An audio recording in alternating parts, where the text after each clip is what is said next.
What's up, you guys? It's your girl Kay, and I'm back with another recap of the Real Housewives of Atlanta Season 16, Episode 9. I cannot believe we're already on Episode 9. There was so much happening in this episode, but before I break it all down, please do me a favor and like this video, subscribe to the channel for more recaps like this one. I just want to thank you so much for all of your support thus far. I appreciate you, and guys, let's get into it. Kay Unscripted, no teens restricted. In this journey, watch our stories unfold. The episode begins with Detective Cynthia. She's trying to find out what went down at the after party in Dallas. So Cynthia has a sit down with Shamia and Kelly's pretty much just telling her what really went down. So first things first, they were all drunk, and apparently Brit said that Charles cheated on Angela and had an outside baby. We also see that she met with Angela at her home, and Angela's saying that she just heard voices outside of her window and she heard somebody call her Big Bird. Not them calling that lady Big Bird. Then we get a side to side montage that Porsha said she would screw Charles. Then Cynthia meets up with Porsha and tells her, girl, look, the people are saying you said you're going to screw that lady's husband.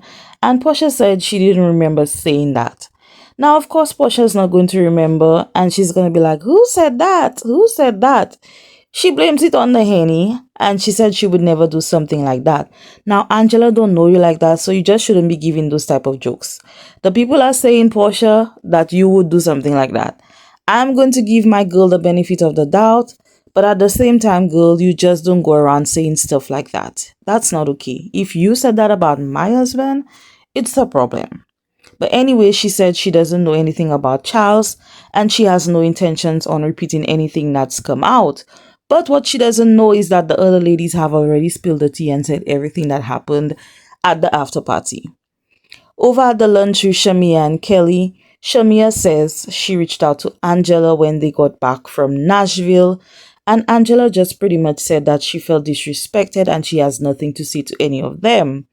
So then Cynthia says she's going to be hosting her event Bailey Q, and she wants to honor Juneteenth, and she's going to have a prophet there. And child, we already know that this is going to be heading straight to Messyville. The next scene, Kelly throws a birthday party for her dog Cha-Cha, and y'all, there's a VIP section and all. She said she spends over $1,000 on her dog, and now I don't have any pets, so I don't have a clue what it's like having a pet, but I know a lot of people are obsessed with their dogs. Brit and her dog Mimosa, they attended the party, and so after a while, Brit and Kelly, they're catching up on what's been going on in each other's lives, and Brit says that her mom is moving in with her, and she also shared that her sister Shay came over to help her mom pack. Shay is a sister that she had to sit down with. She says that they're in a better place and the Kenya situation brought them closer to each other, and her oldest sister has also reached out too. So Kelly's also filling her in on the meetup with Cynthia and Shamia and just pretty much discussing what went down and how Cynthia has this event coming up and they're just ready to have a good time. Over at Miss Diana's house, Porsha is sitting with her mom and her sister Lauren, and Lauren asks her for an update on the divorce. She says they gave her a court date, but they need to enforce the prenup first, and once that's done, then the divorce should be settled. So her sister asks her how she's coping with the divorce, and she says, these days she's doing okay, and she had fun on her Nashville trip for her birthday, but right before the dinner, she received a call and was informed that Dennis filmed with Drew. She said she felt betrayed and now she has to deal with this because Drew was there. You didn't deal with it though because you ignored Drew the entire night. But anyway, her mom asked her, well, how are you planning to navigate this with Dennis? And she says, well, she's not on any kind of friendly terms with him. It's strictly just about PJ. Porsha said she just wanted Dennis to choose she and PJ. Now, I get wanting the loyalty from your baby daddy, but that man doesn't have to do anything because he's not in a relationship with you. Now, I get it. She didn't want to have to deal with any other thing because she's already overwhelmed with all of the mess that has been going on in her divorce. But at the same time, you cannot expect that man to think the way you do, Porsha. Okay, so she's telling them about the after party, and Porsha claims she was mimicking Miss Netta calling Charles, so she wasn't really speaking about Charles, Angela's husband, and the way Miss Netta says Charles. So here comes Angela, and somehow she said she heard her say she's going to screw her husband. Now Portia's going to stick to not remembering saying that, but baby Lauren, she burst a laugh because she knows Portia and she knows Portia said it. In the next scene, we get another sit down with Shamia and her previous surrogate Shadina. Remember, she has a surrogate business. They're catching up and she's sharing how Shiloh is doing so much better, and we were happy to hear that. So she meets with her potential surrogate and she says this lady is the perfect fit for her, notwithstanding the fear from her last experience and how traumatic it was for her. Shamia just wants to give her husband a baby boy, okay? So she meets with Asha, who is her potential surrogate, and Shamia's like, girl, are you dating anyone? She said, no, I'm single. And Shamia was cheesing. She called her husband Gerald, and I just love to see their relationship. Shadina says that everything is great so far. Medically, she is healthy, but they need to go through the legal process, and once that is done, they can begin the surrogate process. I'm happy for Shamia. She deserves this. She's already been through so much, and I just pray blessings on her journey and that everything goes well. So then we see Charles. He's training his wife Angela. She says that he works out every day and he's a drill sergeant. We could see that. So she does her little workout and then they get to sitting down and she's like, let me tell you about Nashville. She starts by telling him, well, I called you, but apparently Charles was in Tampa and he missed that call. But girl, you said you were on the phone with Charles. So which one was it? Okay, girl. So she says how upset Porsha was because she invited Drew. And Charles is like, well, why would you do that? And she said, well, she wanted them to get along. She's like, that's what you would do. And he's like, nah, I wouldn't do anything like that. She's saying, oh, at the denim party, Porsha had Brit speaking for her. Now, I don't know about that, but okay, Angela, if that's your interpretation, then okay. So she's like, well, I asked her, why would you take that lady's husband? And he said, now, how do you know she did that? She said the streets. And he's like, well, that's the worst place to get information from. Now, girl, wait till the streets start telling your business. Let's say how you feel about it. So she's like, well, Porsha told me to kiss her behind. And Charles was like, well, this had nothing to do with you anyway. One thing about Charles, he will tell it to her straight. So she's continuing the story about how the girlies had Charles. The girlies said Charles was messing with a girl in New York, and apparently Porsha thinks he's easy to screw. Charles looks so proud in that moment. He's like, yeah, I got it. He didn't actually say that, but his face did. He had a smirk on his face and he looked like he was so happy. When Angela told him that Porsha said she wants to screw him, so she said she was ready to take it to war. But girl, this is the second time you're telling this man a story like you were about to be rah with somebody and you wouldn't. But anyway, she said she hasn't seen them since Nashville. So we're back at Miss Diana's house, or is it Miss Diane? One of them. But Dennis is coming over. Apparently, Porsha has an au pair that's coming from South Africa, and she's doing a little welcome party for her, which was cute. Her name is Phoebe, and she arrives. Porsha introduces her to the family, and so we learn that Phoebe likes to read, and she already has some friends over in the US. So Phoebe heads over to Porsha's house to get settled in, and then we get a sit down between Dennis and Porsha, and she's like, look, I was at my party and then I found out that you and Drew had filmed. Why did I have to hear from someone else that you filmed on the show? So then Dennis comes into the confessional with Porsha, and so a producer asks him the same question because he's sitting up in there all happy like he has a pitch too. Now he said he just came into a session and the cameras just happened to be there. Now Dennis, that's not true, so stop. Because production showed us that he was actually already at the studio and Drew was the one who came into the studio. So he said that out of respect for Porsha and how she's feeling, Drew isn't signed to him anymore. She's like, look, you all both need to take accountability for your relationship. And apparently, you, Dennis, said that she wants to sleep with you. He's like, me? When did I say that? So she starts reading a text. Now, we didn't get to see the whole text to get the context, but he tells her that she's interpreting that incorrectly. I want to see the text. We want to see the text. So please show us the text message, please. He's like, it ain't me. So, did she say it or did she not? We, the people, we want to know. She said she just wants to have a good co-parenting relationship with him and she calls him bro. She's like, that's how I see you. But Dennis knows he wants that old thing back and he's like, nah, we're not doing no bro over here. She says she's just ready to put this whole thing behind her and she wants to move on. We're now at Brit's mom's house.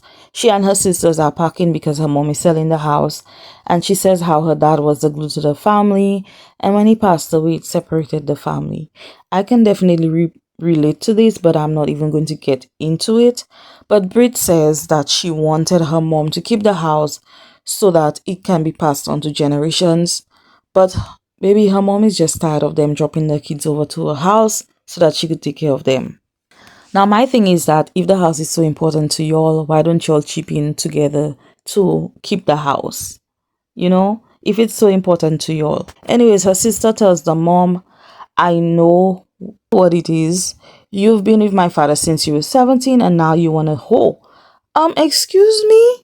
People really talk like that to their moms? That could never be me because I wouldn't have any teeth left in my mouth. But I digress. Her sister is looking for liquor and her mom said she gave that away. She's like, well, who did you give it to? And her mom was like, if you came over more often, you would know.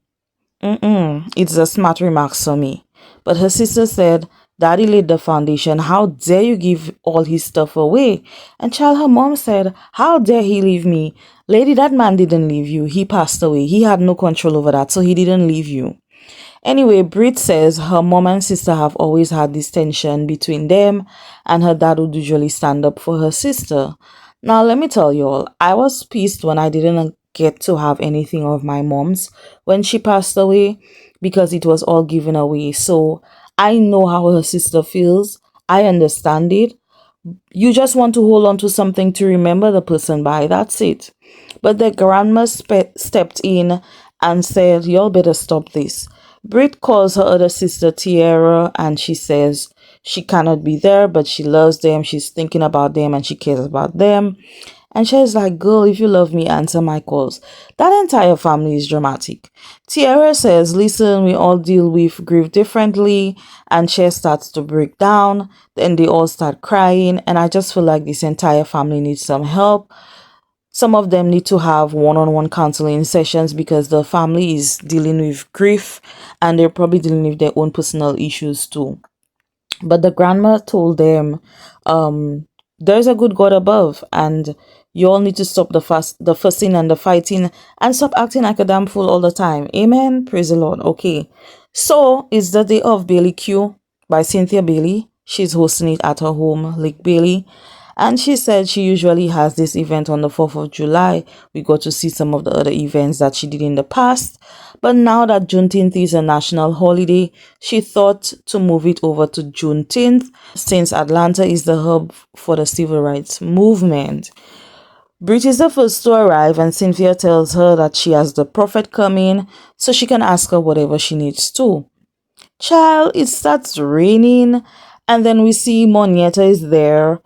And the prophet arrives, okay? She immediately picks up on vibes from Brit and she tells her that she's been choosing people for a long time and now it's time for her to choose herself, especially when it's related to her business. Brit says with everything that's going on with the agency, she's now focused on her shapewear business and this is what that has been keeping her going. So then Kelly has arrived and so is Angela. Child, when the prophet went to hug Angela, a glass fell. Britney's over there like, ooh, the prophet did said she felt the energy. So then the prophet tells Kelly that she needs to focus on her new beginnings and how her marriage had her in a depression. She's like, girl, what did he try to do with the car? Because he was being vindictive to you. And Kelly's like, he bought me a G-Wagon for our 10-year anniversary and he sold it. So while she's talking, Shamia walks in and she's the only one that came in with uniform, okay? She's the only one that came dressed in the theme. So Kelly's like, girl, how do you know that? I only told Brit. So then Shamia comes up to where they're all seated and she greets everyone. And so the prophet is reading Angela's energy and she said that there's something going on with an individual. It could be her spouse and she needs a vacation because they've gotten comfortable. She starts spilling some facts that us women tend to be so busy focused on life and everything else, and we forget about intimacy with our men. Not me, but some of us do it. So Angela's like, well, let me head over to Victoria's Secret, okay? Yes, girl, get that lingerie and spice things up. She also says that Charles is not very romantic. His love language is cleaning the house. And for 10 years being married, of course, you have to spice things up, and it's them against the world. So the prophet asked who has a Porsche, and somehow they all thought she was saying Porsche. I didn't get that, but they were all just looking at each other. So anyway, she starts telling Shamia that 2025 is her money making year, and y'all, Shamia starts singing like she always does. She tells her sometimes it's okay to lay low. Meanwhile, Kelly's over there taking shots with no hands. Cynthia joins her too, and I'm just like, what are y'all doing? Shamia clocked them, and she's like, why y'all taking shots during my prophecy? These girls are so unserious. Then Porsha arrives with her sister Lauren, and she somehow ends up sitting next to Angela. That was funny. So the whole crew is there, and Angela is in a confessional, and she's saying that Porsha gets nothing from her until the Nashville situation is handled. So the prophet said, girl, Porsha, I actually wanted to talk to you. So Porsha scoots closer. Porsha's like, oh my God, am I heading for a divorce? Porsha, take it serious. Can you please be serious? Please, Porsha, please, please. So the prophet tells her, well, when it's all said and done, there will be a point that she and Simon will be friends. Oh God. Now, child, I said earlier that the whole crew was there. I don't forgot about Drew. Because Drew is always late and she's always the last to be at any event. I forgot about Drew. So Drew sits with the crew and she's introduced to the prophet. As soon as Drew said hi, Kelly said, now she's an actor now, so you have to be careful with her.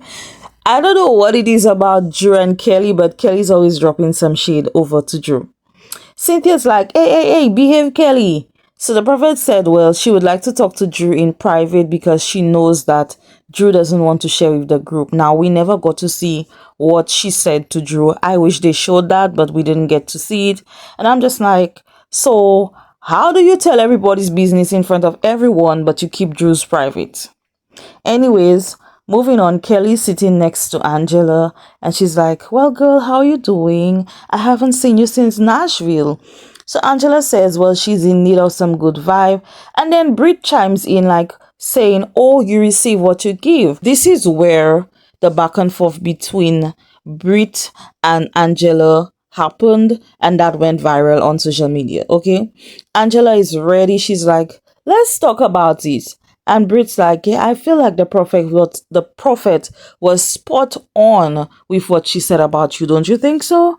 And Angela's like, girl, do you have something you need to say to me? Just go ahead and say it. Now, Brit thought she ate when she said, do you read the words that are coming out of my mouth? And I'm like, girl, keep quiet. Like, just stop. So Angela says she has a big ass mouth. And Brit's like, well, you should use your mouth more often. So Angela said, I do, but not as much as yours with the stretch marks around it.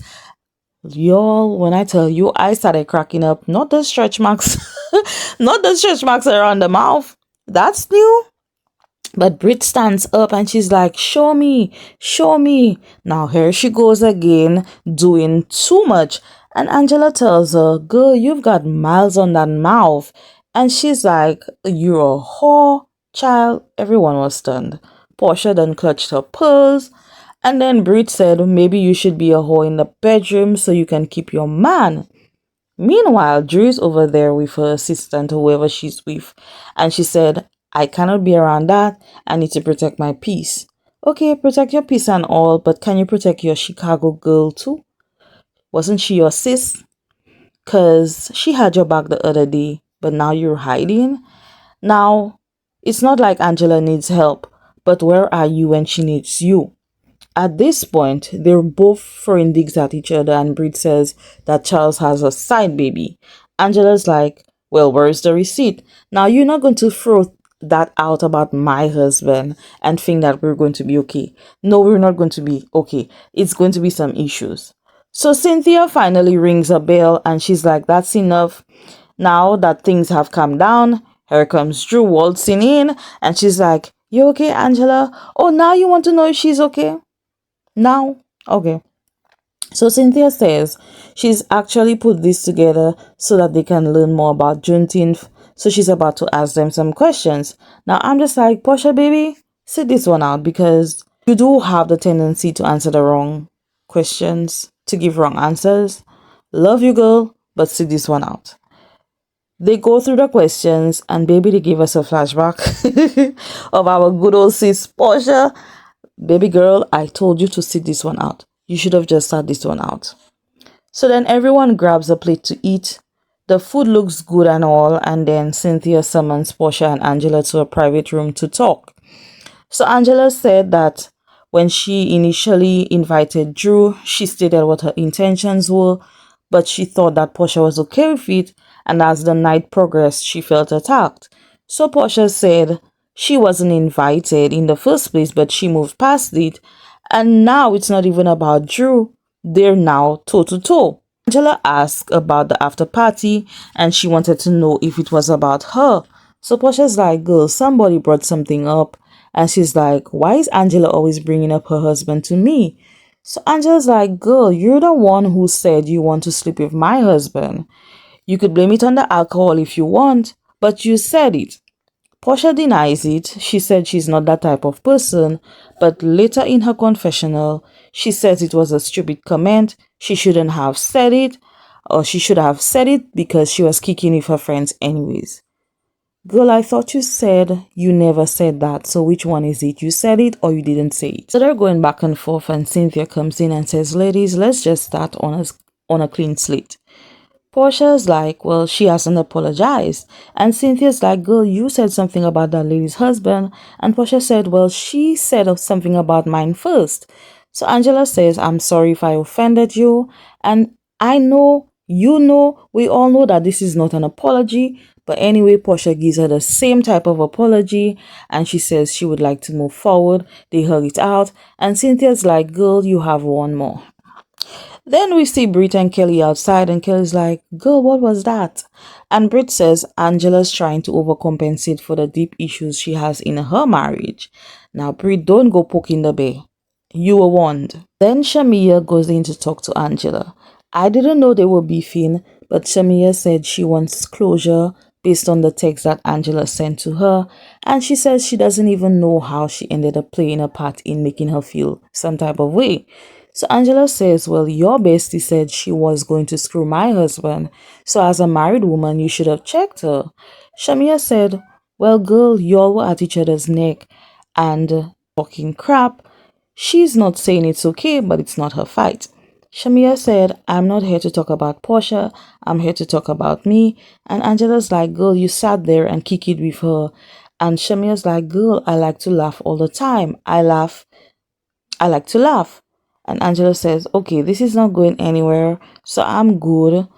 So they went their ways. Now, I could imagine if someone said that about Shamia's husband, she would be pissed too. So I get where Angela is coming from. So Kelly's still out there taking shots with no hands, and the ladies continue to enjoy the event, and the episode ends with them taking a group pic. And that's all I have for you guys. Let me know your thoughts on this episode of The Real Housewives of Atlanta Season 16, Episode 9. Remember to like this video, share it with a friend, and subscribe to the channel because I have more recaps coming. I know I'm late on the Never Ever Met's recap, but look out for this one, and I'm also going to be recapping Basketball Wives. With that being said, I'll see you all in the next one. Bye! Kay Unscripted.